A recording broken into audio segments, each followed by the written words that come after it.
Hey, good morning, everybody. I'm Eric Blazing. I'm a Stronger Connections grant consultant here at the Wisconsin Department of Public Instruction. Really excited to have you here this morning. Appreciate your time.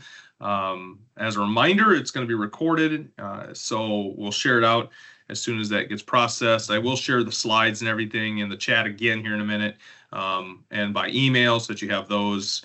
And then once the video's up, I'll let you know that that's available for you as well. If you have to step away, something happens at school, another meeting, anything like that, absolutely feel free to do so. And we will make sure that the information is shared with you. So anytime that you're missing, you will still get that information. Go ahead and share my screen here. So this is our third today of the year, third community of practice of the school year and final one for this school year. So if you have some topic ideas, I think I put that in the exit ticket. Any topic ideas for next year, we'll look at doing 2 or 3 of these again next year as well. Today we're excited. We have a couple big topics. Kristen Jones is here. She's our DPI mental health consultant, so we're really appreciative to have her here. She's going to be discussing social emotional learning, and then I'm going to be talking about the topic that everybody loves to talk about, and that's the annual performance report. So just a reminder, we are housed under the Student Services Prevention and Wellness team, and our director is Susan Piazza, our assistant director is Christine Anderson, and then myself, I am the lead consultant here for this grant program. As I mentioned, it is being recorded. It'll be posted to the website once we have closed captioning applied. I will share out all the slides and any links that are coming out today to everybody as well so that you have them. Feel free to forward those on. Feel free to forward on the video, anything like that once that happens as well to anybody that's involved with the grant. We keep it open so that way we can have discussions throughout the course of the session or at the end when we have questions and answers. And so you have the opportunity to use the chat feature to also speak. So just do check that your mics are muted, please. If you do have to step away, absolutely understandable. If you log out and come back in, your mic may not automatically mute, so you may just want to double check that mic feature if you are coming in and out of the meeting throughout the course of our time together. We will have an open-ended opportunity for questions at the end of both Kristen's time and then at the end of the total presentation. But throughout the course, if something comes up that you want to ask a question about or have something to share, feel free to use the raise your hand feature in the top of the Teams meeting or use the chat, and we will do our best to answer that question.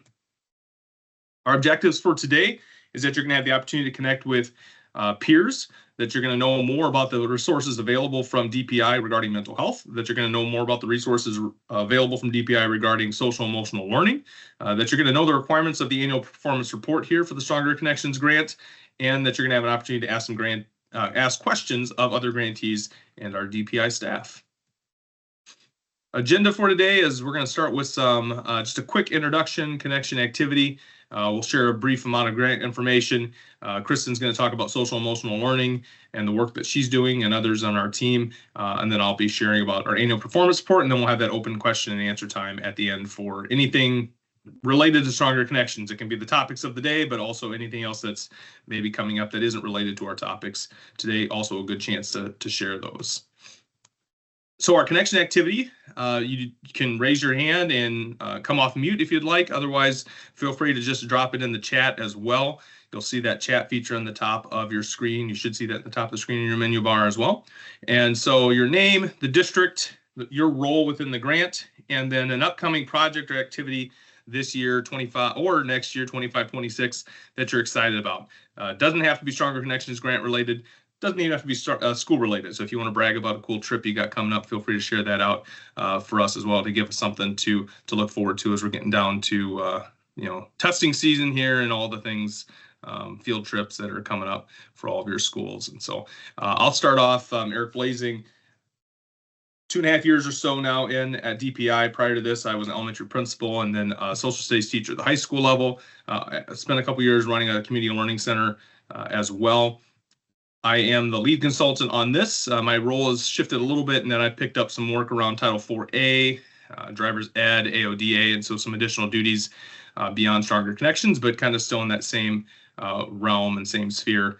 Upcoming project activity this year is trying to really share the stories. That's something that's been, our goal, and through, as we're getting about halfway through the grant, that's something on the back half here that we really want to start doing, is sharing out our stories, getting some of the information out to the general public about the great work that you're doing, especially to our legislatures about the great work that you're doing related to these Stronger Connections grant funds, and how this funding has been pivotal for school districts to do some unique things and some innovative things that without this funding they wouldn't be able to do.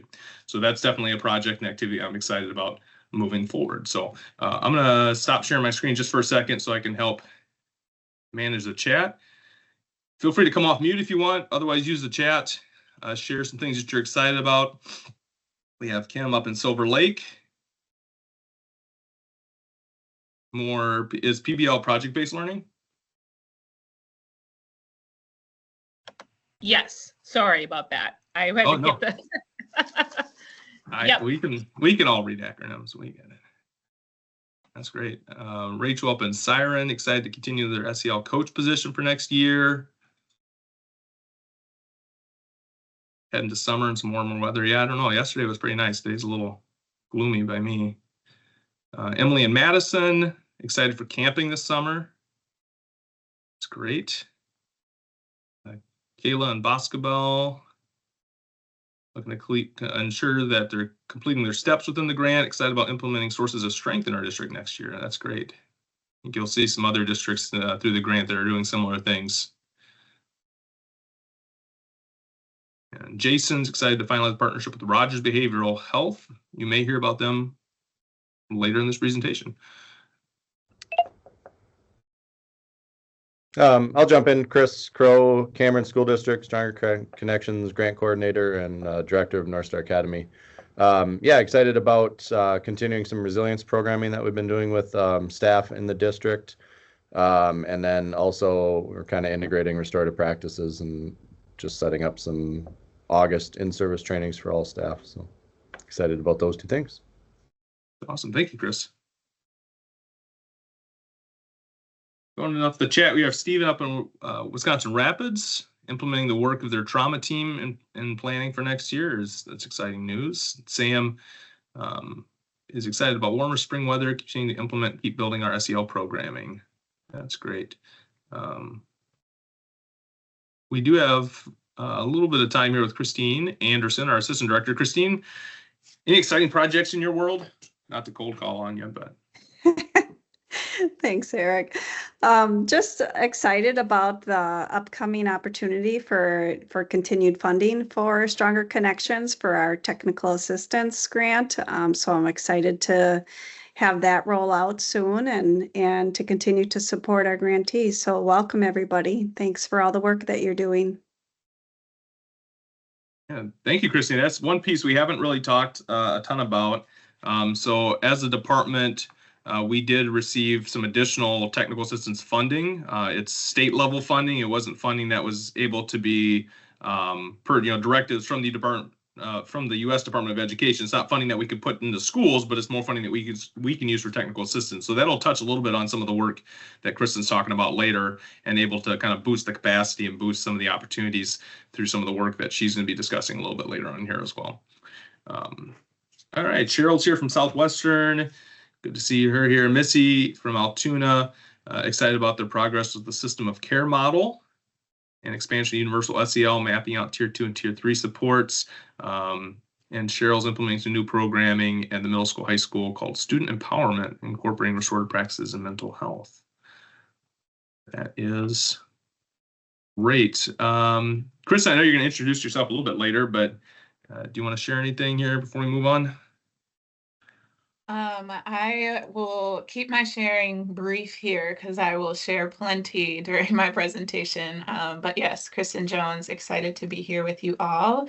As Christine and Eric have mentioned, there's certainly a really exciting opportunity for you all as you think of supporting your educators.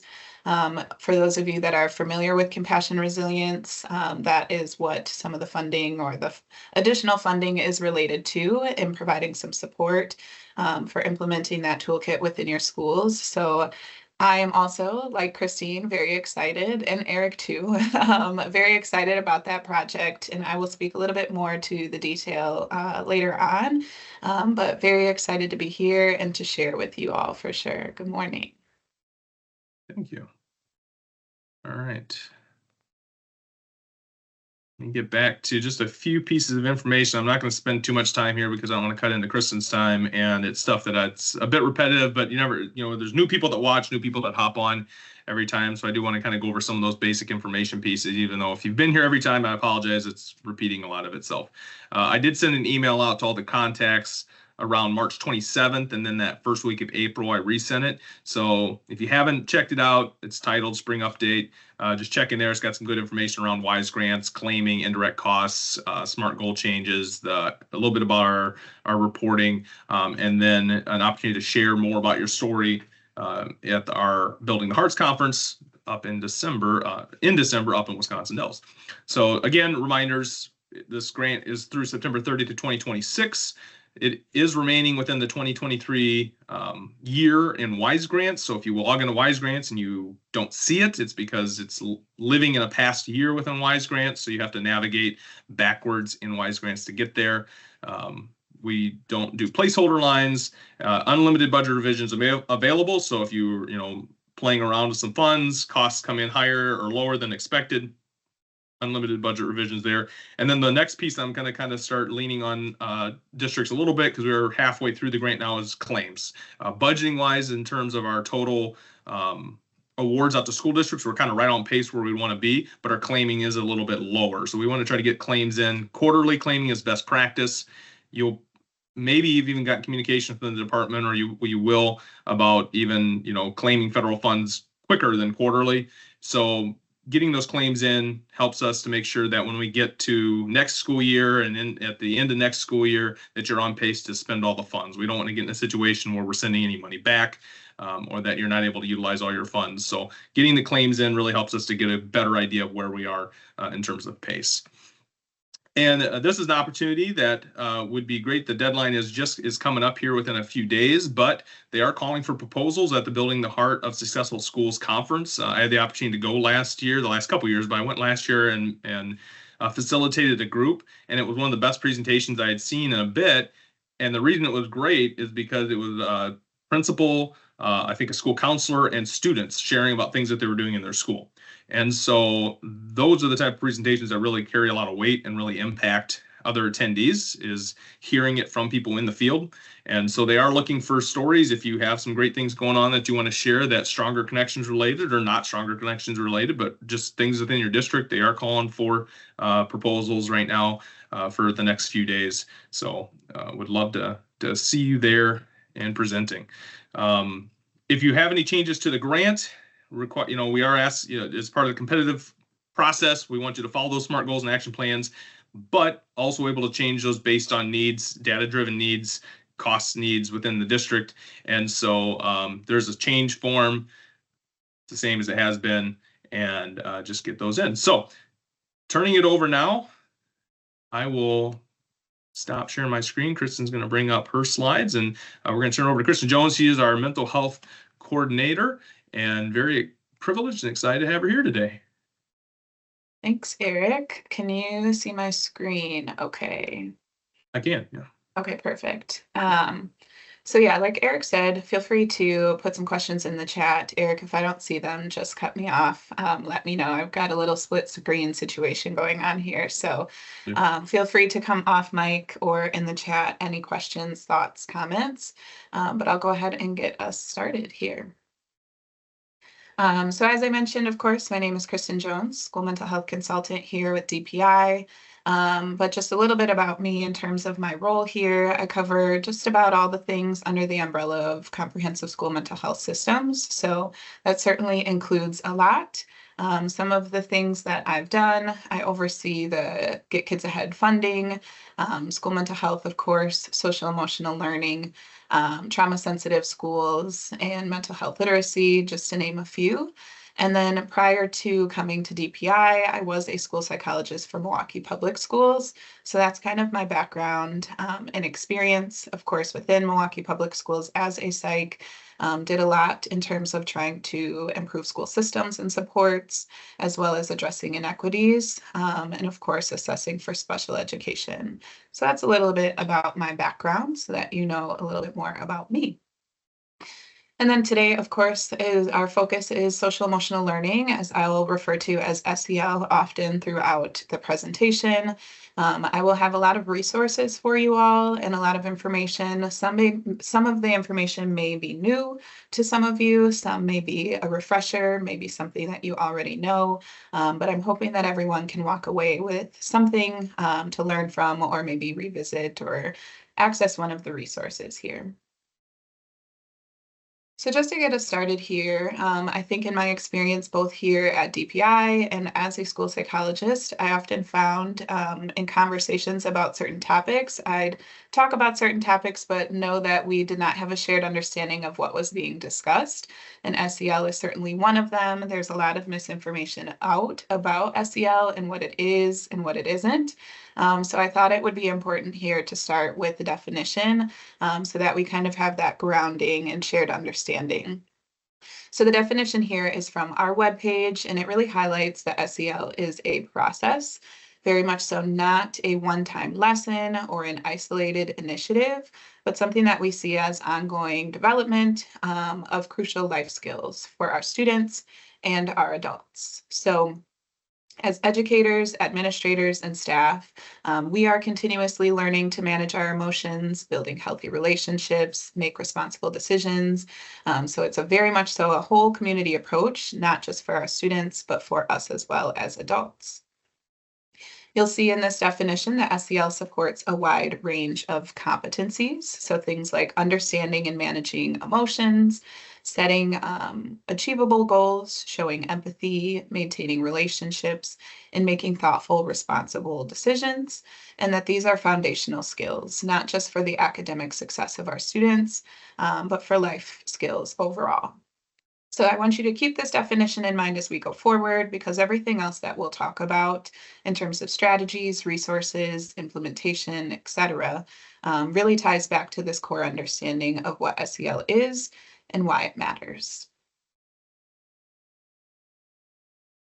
So now that we've defined SEL, I thought it would be important to think of how this fits in the broader vision of supporting student well-being across Wisconsin schools. So this slide is our Wisconsin Comprehensive School Mental Health Framework. If you joined us, I believe it was back in October, we talked a little bit about more about this framework and each of the components within it. But today, one of the components that I wanted to focus on the most is the continuum of supports. So right there on the left, because that's really where we see SEL or social emotional learning play a very vital role. So here you'll see at the base of continuum of supports are universal supports, or the tier 1 supports. Those are strategies and systems that we know benefit every student and every day. So SEL very much so belongs here. When we embed SEL into our classroom instruction, our school culture, our staff practices, we're really giving all students those foundational tools in emotional regulation, relationship building, and problem solving. So then after we think of that universal support, we then think of the continuum of those more targeted or intensive supports, our tier 2 or tier 3. So SEL continues to play a role there, just in more personalized ways. So for students who may need additional support in managing stress, navigating trauma, developing interpersonal skills, resolving conflict, that's when the SEL skills become more focused and individualized and often layered in using one-on-one or maybe small group interventions. So we think of SEL as a key piece of that puzzle that really strengthens our entire system, our entire school culture, and building skills that proactively support more intensive mental health services when needed. And it's not a standalone program. So it's something woven into everything that we do to promote safe, supportive, and inclusive learning environments. So then it's important, of course, to get to the core of what SEL actually teaches. So here, this is our first resource. As I mentioned, or I don't believe I mentioned yet, all of the resources that I share will be linked in the slides that Eric will send afterwards. So everything will be available to you following the presentation here for easy access. But this is one of the first resources that I find very important, our SEL competencies, which really breaks it down into those 5 areas. So self-awareness being the first, the ability to recognize our emotions, values, and strengths. Self-management, the ability to regulate our emotions and our behaviors. Not only that, but also setting goals, staying focused. Social awareness is recognizing and respecting others' perspectives, the ability to show emotion or empathy. Relationship skills, so communicating effectively, building healthy relationships, and then responsible decision making, making thoughtful and ethical choices. These are skills that we know grow over time for our students, and they're just as important, as I mentioned, for us as adults in our ability to model and practice these skills. So again, this resource is great by breaking down each of the competencies by grade level so that you can see what to expect for students based on the grade and their level of development at that time. And it's a practical, easy resource to use, whether you're in the classroom or supporting SEL at the school or district level. Also, one thing I wanted to touch on before getting into too many more resources here is just the benefit of SEL. As I've mentioned, a lot of misconceptions out about SEL, so it is important as we're connecting with parents, families, caregivers, community members, that we know the benefits, and staff too, I should say, that we know the benefits of SEL and why we're being asked or we're asking that this is implemented within our schools. So first, probably the biggest, SEL works. There's plenty of research, hundreds of studies actually, across different groups and communities, different age bands, that shows that the evidence is really strong in terms of SEL being effective. One of the most consistent findings in the research is that students who participate in quality SEL implementation or programming do better in school, certainly socially and emotionally, but academically as well. And we know that that is important. One of the bigger studies on that found that on average, students gained about 11 percentile points on their test scores and grades. And that's quite a significant jump. So certainly something that is important to note. But we know that it's not just about academics. So students also showed stronger social skills, of course, better relationships, and fewer behavior problems. So think of, fewer discipline referrals, fewer disruptions in our classrooms, and more students who feel connected and safe to school. Something I also love about the research out about SEL is that the benefits we know are not short-lived. Even after students leave a school or district, many of these positive effects continue. And that tells us that we're really building skills that are long-term. And that's one thing that I'll touch on a little bit later in terms of how we can see SEL skills more broadly outside of just being beneficial to them in our school building. Another piece is our school climate. So when SEL is done and done well, schools tend to feel safer, more supportive, and more connected. Students and adults feel more connected to school or work. And we know that that is important, that people feel seen, valued, and appreciated within that environment. From a financial side, there is evidence that has demonstrated significant benefits in terms of costs. So estimating for every dollar invested in SEL, there's about an $11 return. So particularly in today's day and age, I think that's certainly important that we're investing our funding intentionally in things that we know will work. So we know that SEL is not just something that's nice to have. It really sets a foundation for both personal and academic success. So again, before diving into a little more resources, I wanted to take pause just to think of how SEL actually looks in a real school or classroom, something that many of you likely know already, but I wanted to think a little bit more beyond SEL programming or curriculum. Sometimes I think we talk of SEL and it can feel like this really big abstract idea, but in reality, it's happening all of the time within our buildings in very small everyday moments. So for example, you may think of morning check-ins where students are able to share how they're feeling and set a goal for the day. That's self-awareness and responsible decision-making.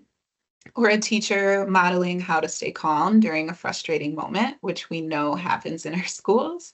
That's self-regulation in action, and it's very powerful modeling for our students. It could be students working in groups and figuring out how to share roles and resolve disagreements because we know that that happens. That's our ability to have social awareness and relationship skills. And when students help set classroom expectations and hold each other accountable, we're building ownership and community. So it doesn't always look like a formal lesson during our SEL block or that SEL time. Sometimes it's just the tone that we set, the questions we ask our students or our colleagues, or the way in which we handle conflict. I believe truly that the most powerful SEL moments are often the ones that are not scripted using, programming or lessons. So as we move forward, I'll share a little bit more about our guiding principles and how to choose programming. But I do want you to remember that SEL isn't just something that we do, it's something that we embed. So it's about how we show up, how we connect, and how we build space where everyone feels like they belong. And then lastly, I'm sure these are things that you all have heard. I know that I've heard it in my experience. There are a lot of myths about SEL. So just kind of going over those so that you're better prepared to discuss these myths as they come up. The first that I heard often was that SEL is just about feelings.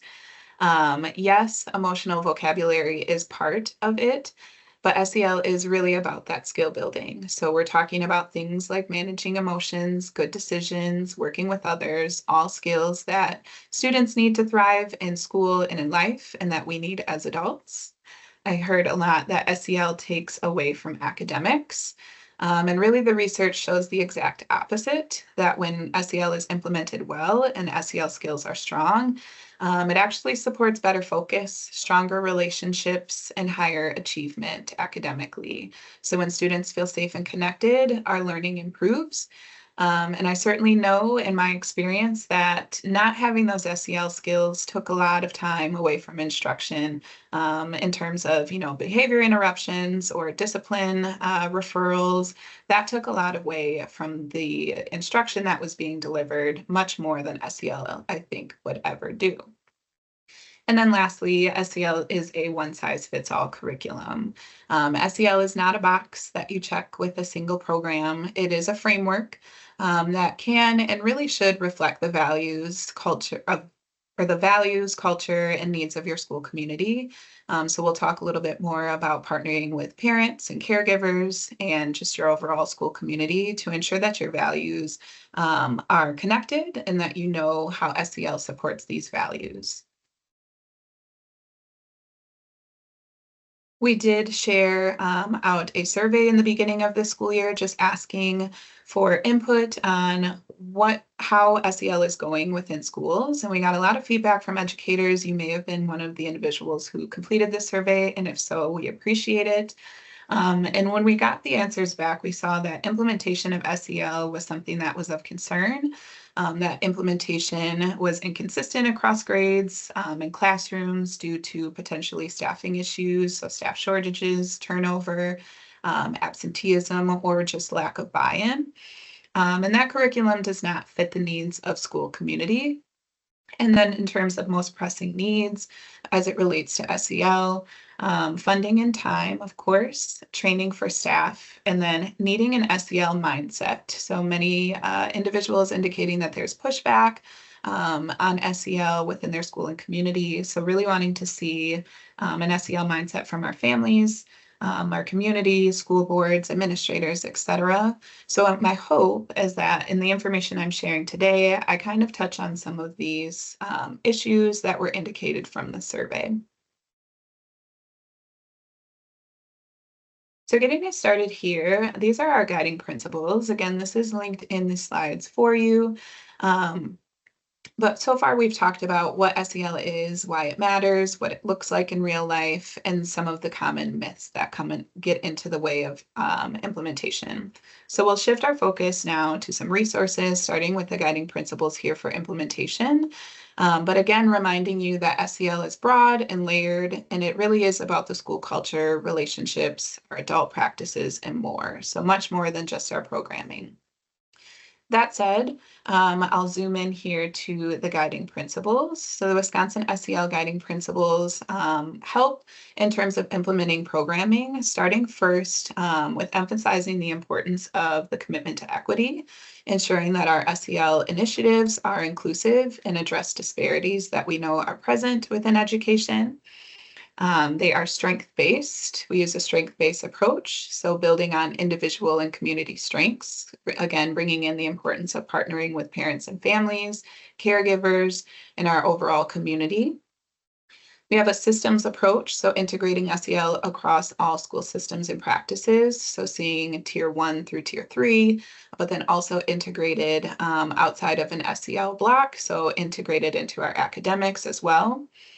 We have adult capacity. We strengthen our adult capacity through professional development, providing our adults with the opportunity to model and teach SEL effectively.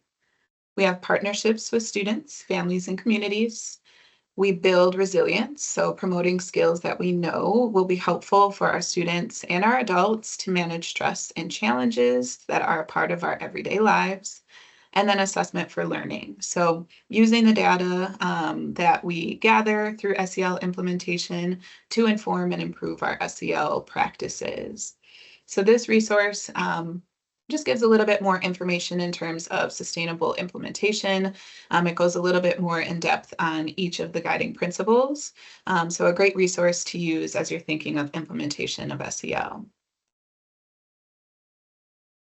Next, this resource gets a little bit more into evidence-based strategies and programming.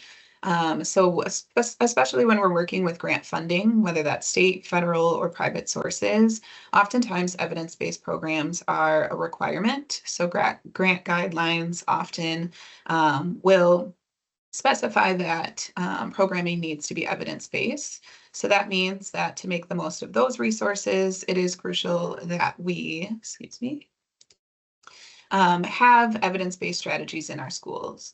But of course, we know choosing the right program isn't just about meeting those grant requirements. It's also about making sure that the program fits the needs of your school or district, knowing that SEL is not that one-size-fits-all solution.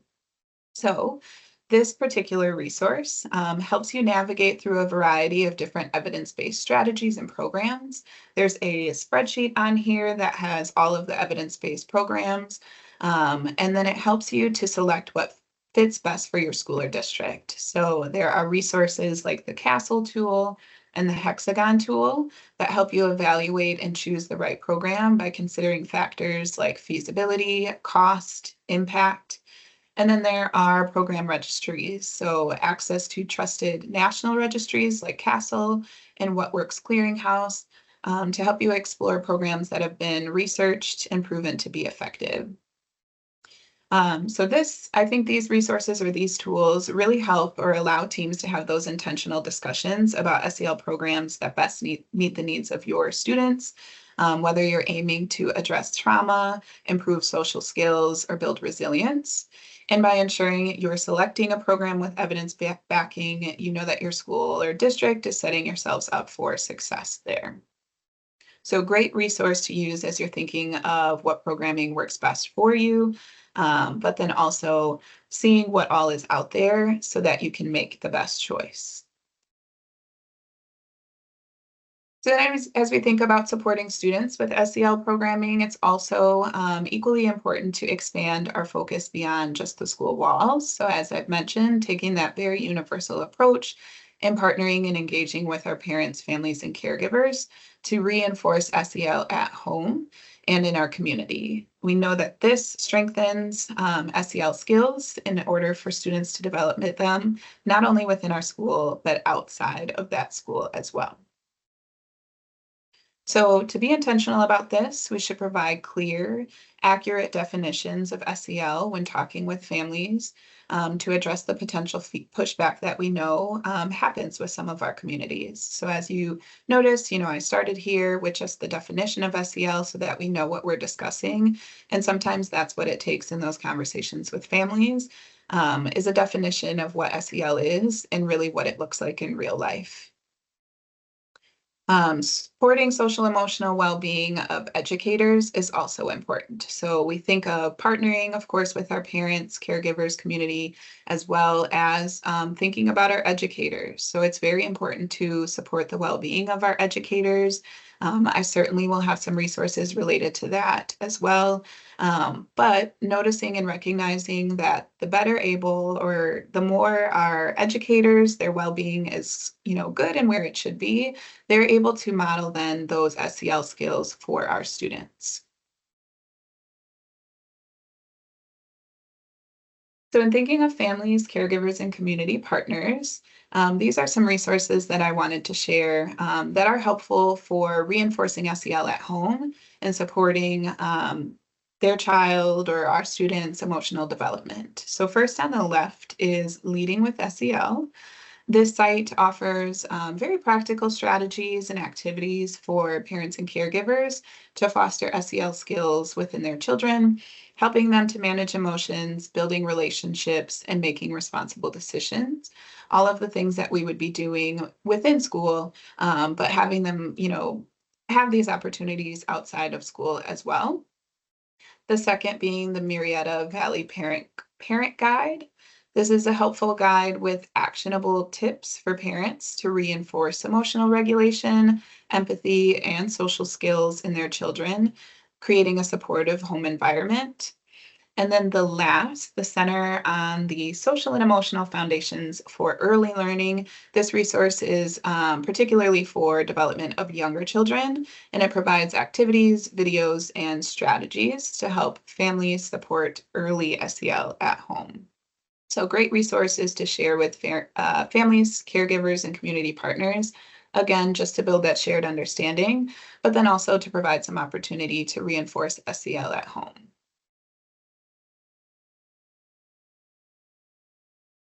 Next, I wanted to share a helpful resource from us here at DPI. This is the SEL and CTE Crosswalk, CTE standing for Career and Technical Education Skills, which really highlights how SEL directly supports workforce readiness. So as I mentioned earlier, it is important that we're showing how SEL broadly benefits our students in terms of not only their experience here within our schools, but then their future life skills. So this crosswalk I find to be a valuable tool, particularly when working with parents, caregivers, and community partners who may not fully understand the broader importance of SEL. So this resource links SEL skills with skills that are essential for their future success, like communication, collaboration, and problem solving, and really helps to show how SEL prepares students not only for academic achievement, but for their future careers as well. So in situations where you may experience some pushback about SEL, framing it through this lens of workforce readiness could be particularly effective in emphasizing how those SEL skills are foundational skills that they need to succeed, students need to succeed in our workforce. So I encourage you to share this resource with families and community partners to help them see the value in SEL and preparing their children for life beyond school, but then also look at it for yourself so that as you're having these conversations, you can bring up some of these key points and conversations just in case they don't have the time or capacity to look into the resource themselves.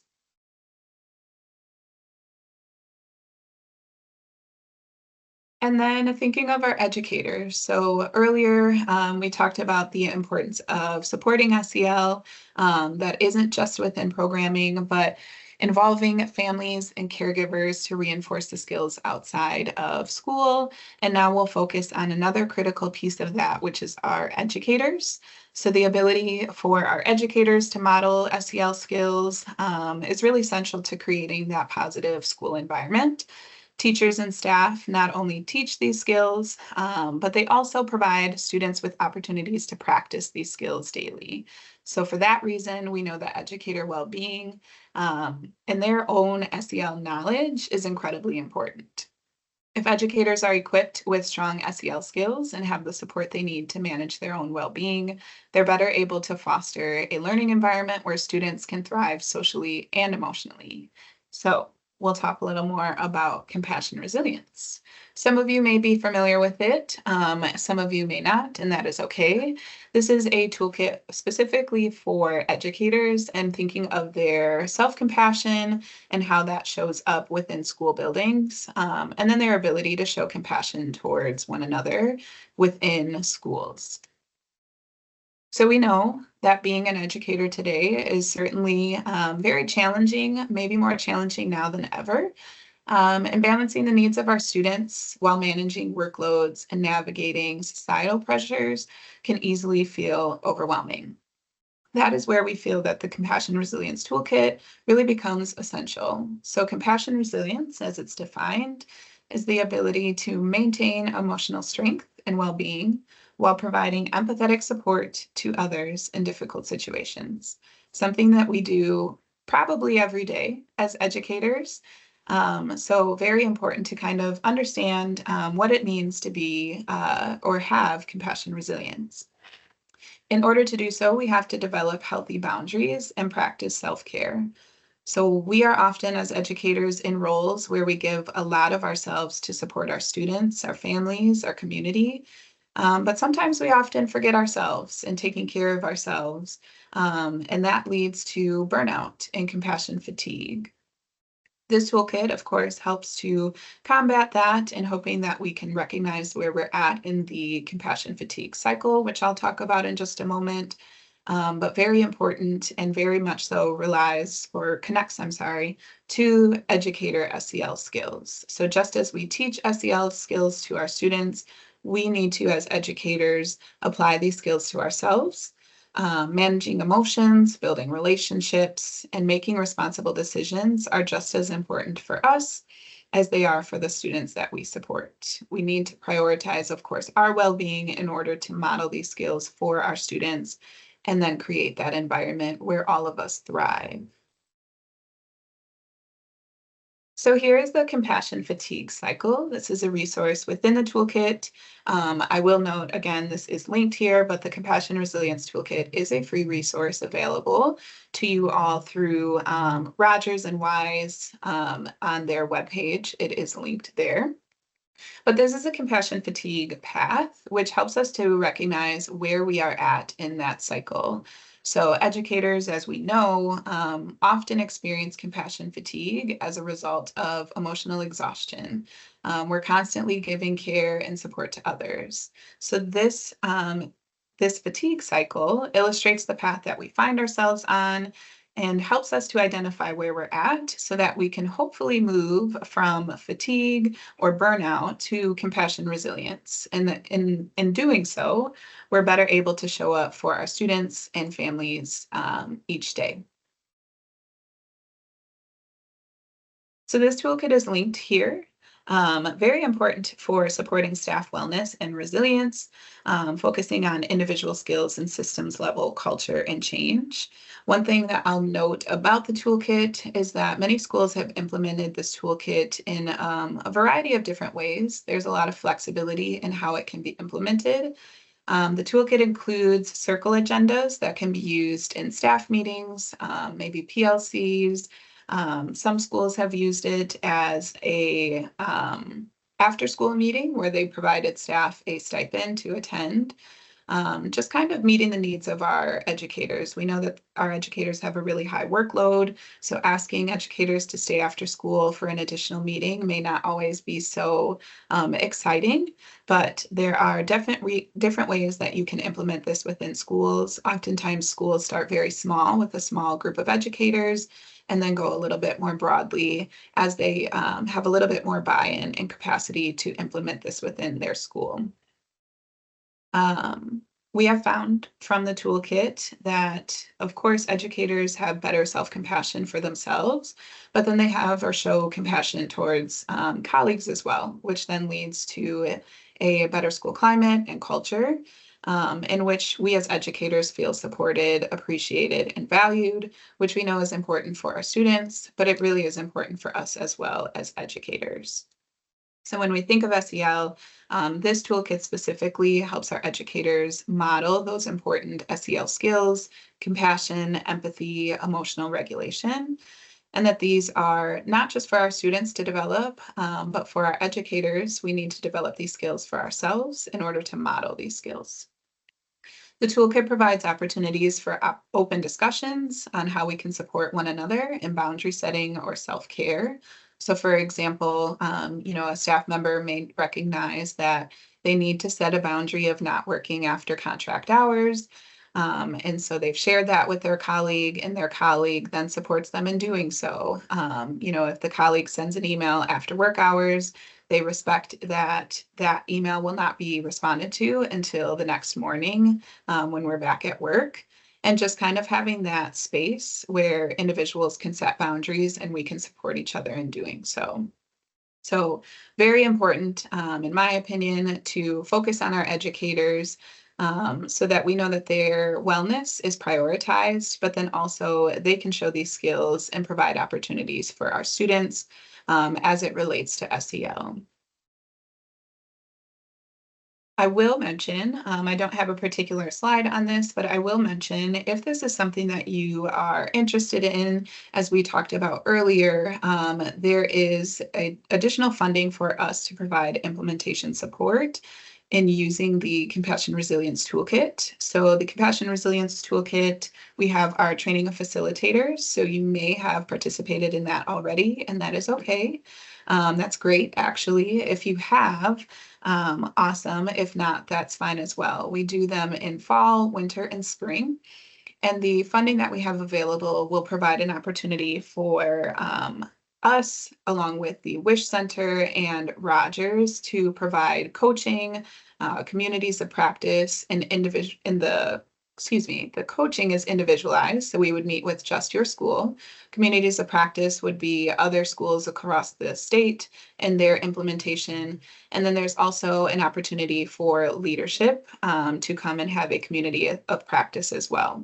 So the hope is through this implementation support that implementing the toolkit will be a little bit easier. We know that we've received some feedback that the toolkit can be a little challenging to implement within schools with a lot of different initiatives and overlap or maybe lack of buy-in. So the hope is that providing the support will support implementation within schools. So we hope that you all join us in doing that.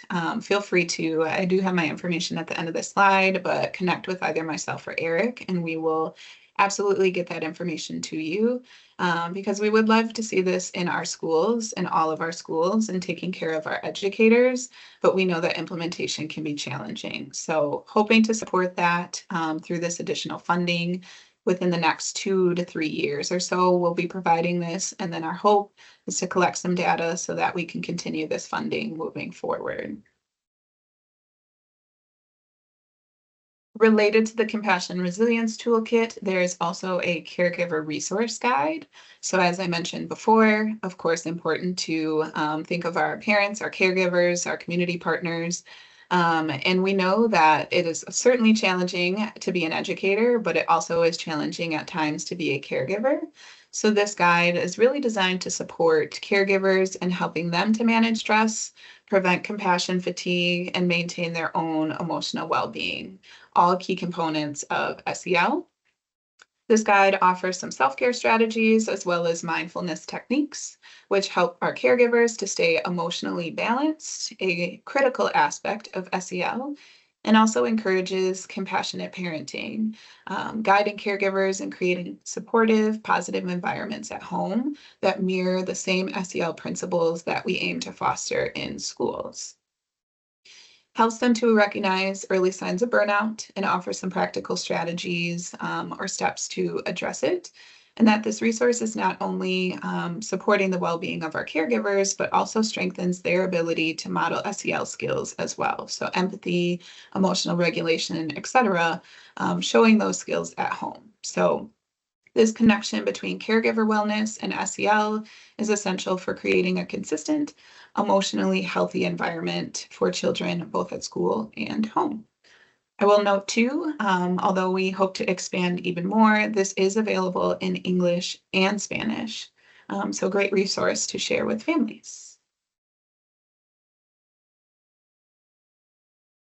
That is my information. I will stop here. I have not been looking at the chat, but I will open it up for questions, thoughts, wonderings. No Anything that may questions be in the coming chat up. at the moment. If there are any, feel free to come off chat or come off mic or enter in the chat. Happy to answer those if there are any.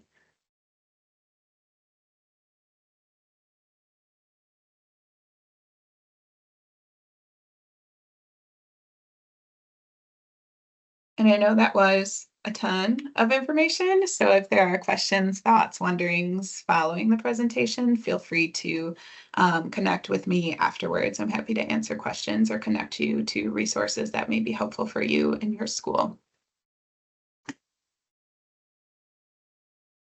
Thank you, Kristen. And as Kristen mentioned too, we will be sharing out more information as registrations come up around the Compassionate Resilience Training Facilitators and some of the partner work that we get to do, the additional funding kind of through Stronger Connections that we're able to get our hands on is going to help us with increased coaching and facilitating. So if this is something that you're interested in or have been interested in a while, and you just maybe haven't felt that you've had capacity to do it, now's the time. In the next couple of years, we have an opportunity to really build in some more coaching and some more support, so that way you don't feel that you're doing it alone. You feel more of that sense of community as you're able to implement something that's very valuable for your educators. Well, I don't see any questions at the moment. Please feel free to raise your hand or use the chat if you have a question. As Kristen mentioned, I have her slides included in our slides, so her contact information is there. If you want to reach out to her with some questions around anything that she talked about or anything else that she's working with here in the agency, or myself as well. Thank you, Kristen. Of course. I think everyone's just really eager to move on to topic of the day, which is our annual performance report.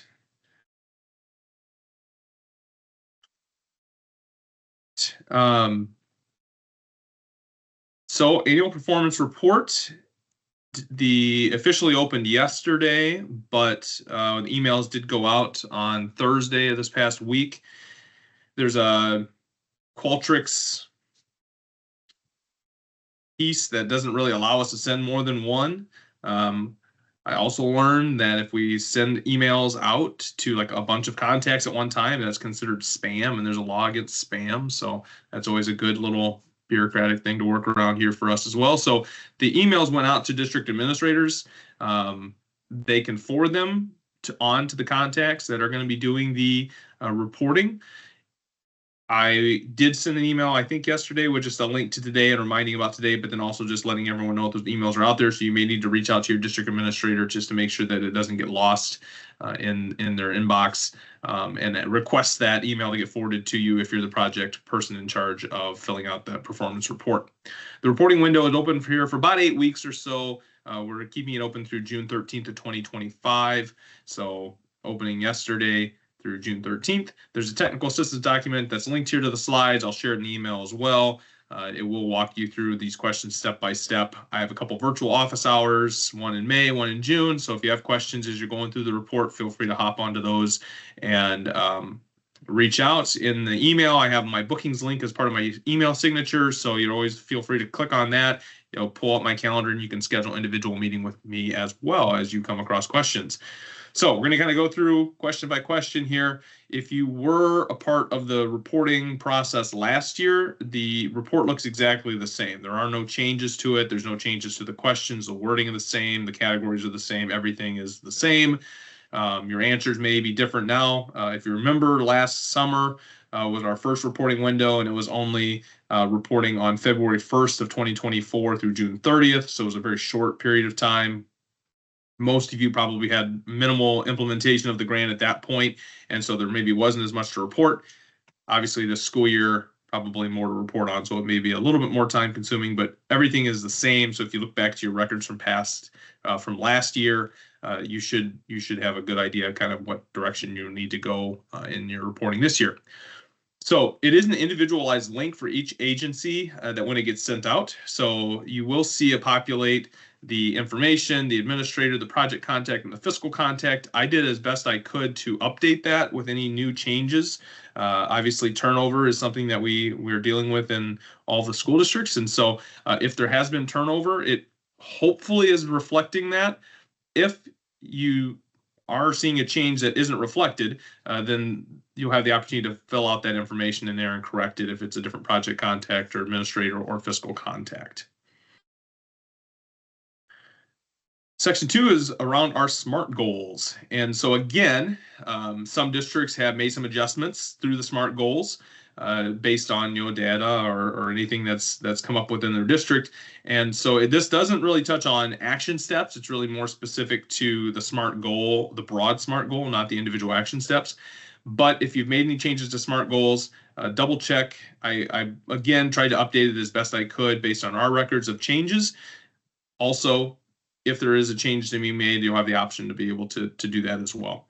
And so the first question is describing progress toward achieving the goal, citing your applicable data. Describe successes made toward achieving the goal. Describe challenges made toward achieving the goal. Narrative response here. I do not believe there's a character limit on this one.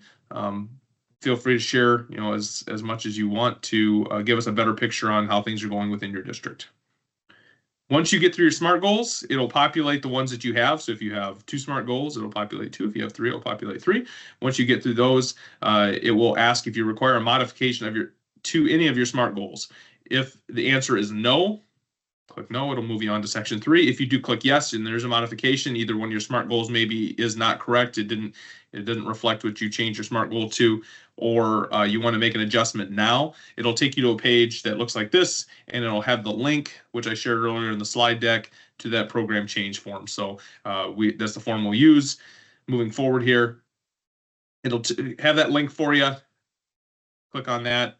It does not need to. You do not need to update your SMART goal prior to the submission of your report. So if you want to make a SMART goal adjustment, feel free to do that, whenever you have the capacity and the time to do so. You do not have to do that prior to submitting the report. You could submit your report and then come back and make that SMART goal change later, unless you have been working the entire year on this other SMART goal. Then you may want to make that change, but it doesn't have to be submitted prior to the report. We want to make sure that you're able to get the reporting on a timely manner.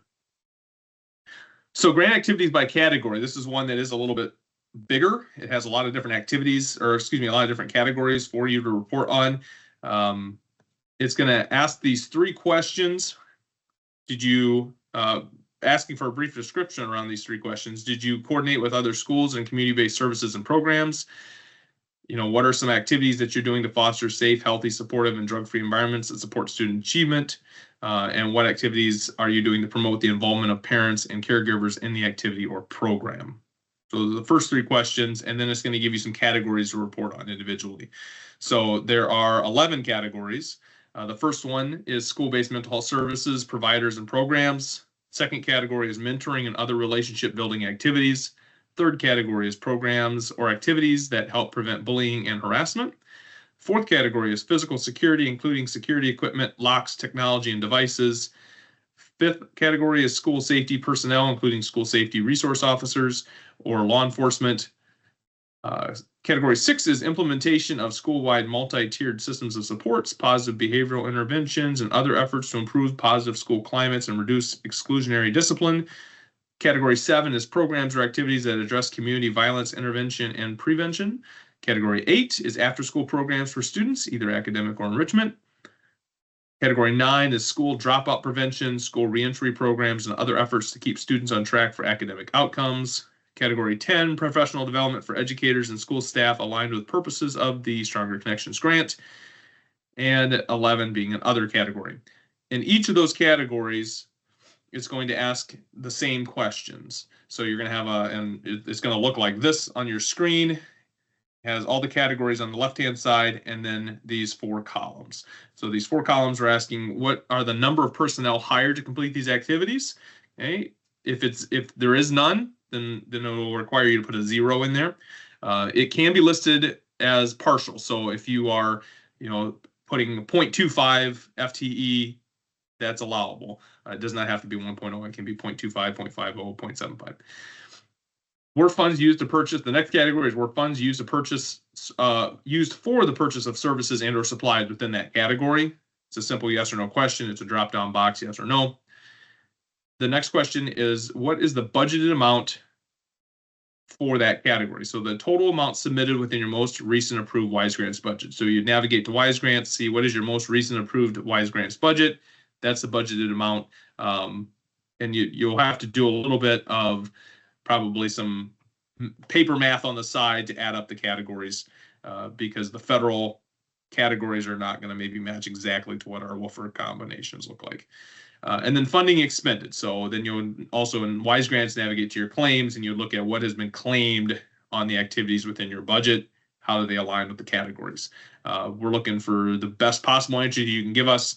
If there's some questions around maybe gray areas, you're not sure quite what category it falls into, feel free to reach out with a question and I can help you talk through that. Again, it'll look like this screen, has all the categories on the left, 4 columns for you to answer all the information. I believe it does require you to put in zeros in all of those blanks. So if there's a category that's not applicable, it's going to require you to put a 0 in there before you can move on.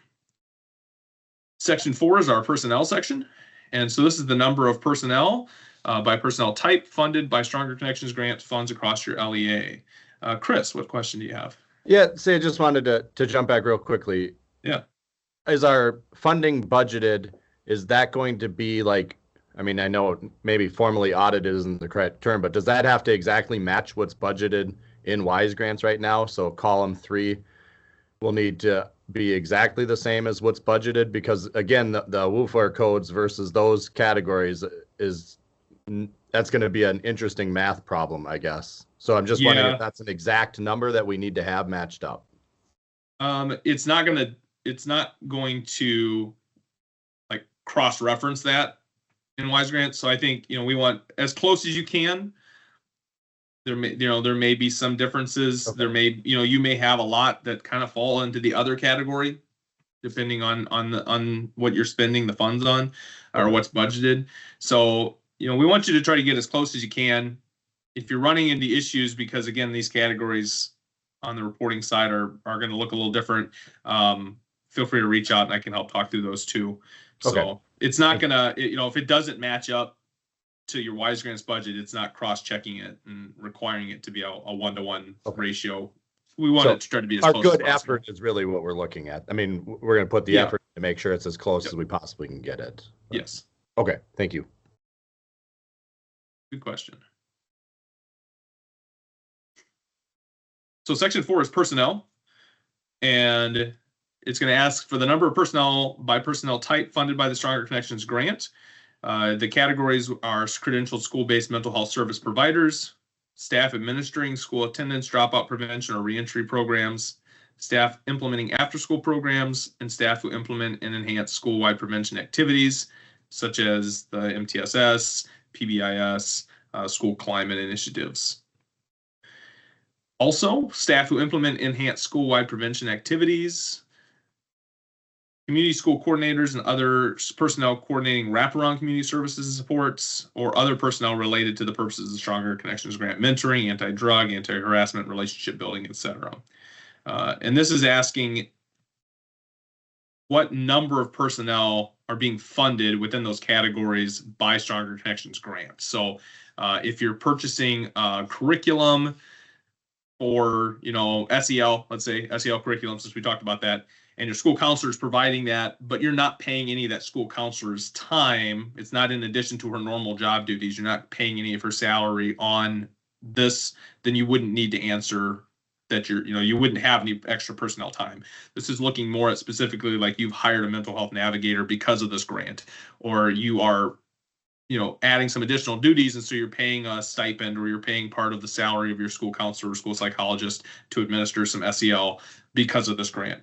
And so it's looking really at number of personnel that are funded specifically by this grant through your budgets, through your claims. Again, it can be partial, doesn't need to be 1.0, can be 0.25, can be 0.5. Any questions on that personnel section?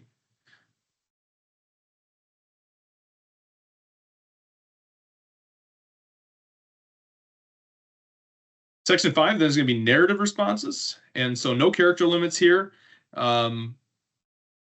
Brief questions. Some of these are going to the federal reporting that all these other categories are. A couple of them are questions for us here at the department to see how we can help you better as well. So first question is briefly describe how Stronger Connections grants funds are benefiting your district. Question number 2 is what positions were impacted through Stronger Connections grant?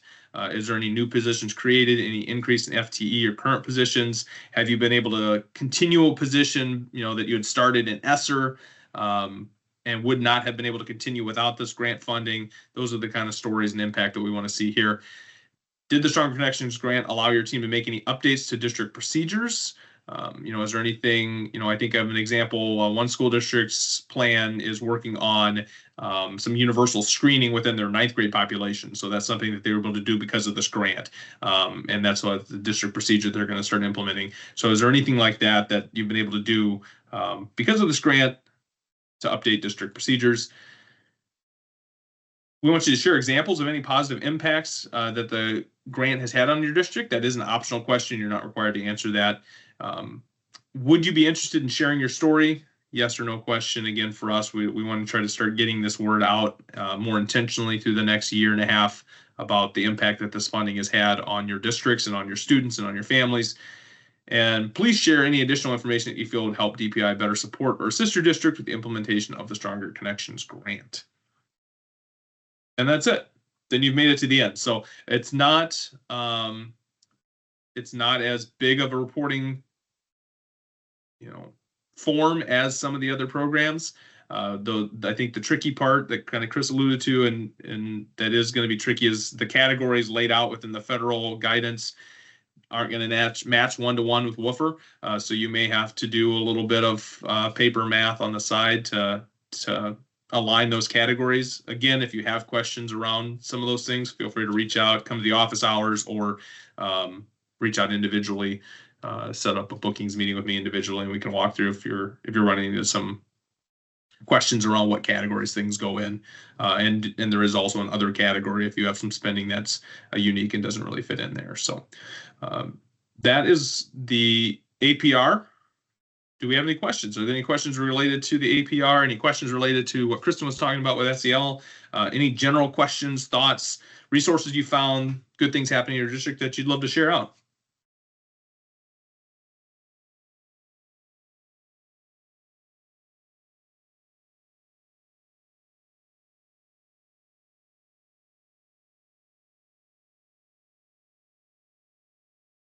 Gonna double check the chat here to make sure I'm not missing anything.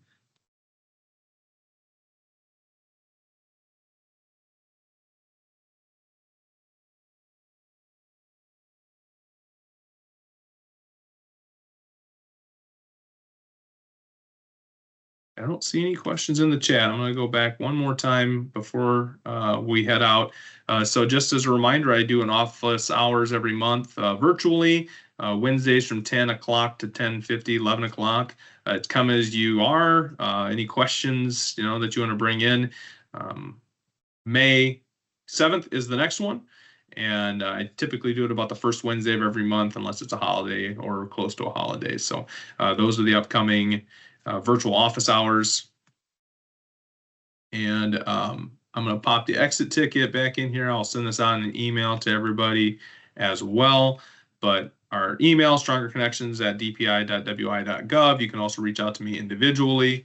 I will be sending out the slides here, the exit ticket, more information about the APR, the link to the technical assistance. I'll be sending it out in an email here this afternoon. So please keep an eye out for that, or exit tickets in the chat there. I appreciate everybody's time. I thank you for hopping on.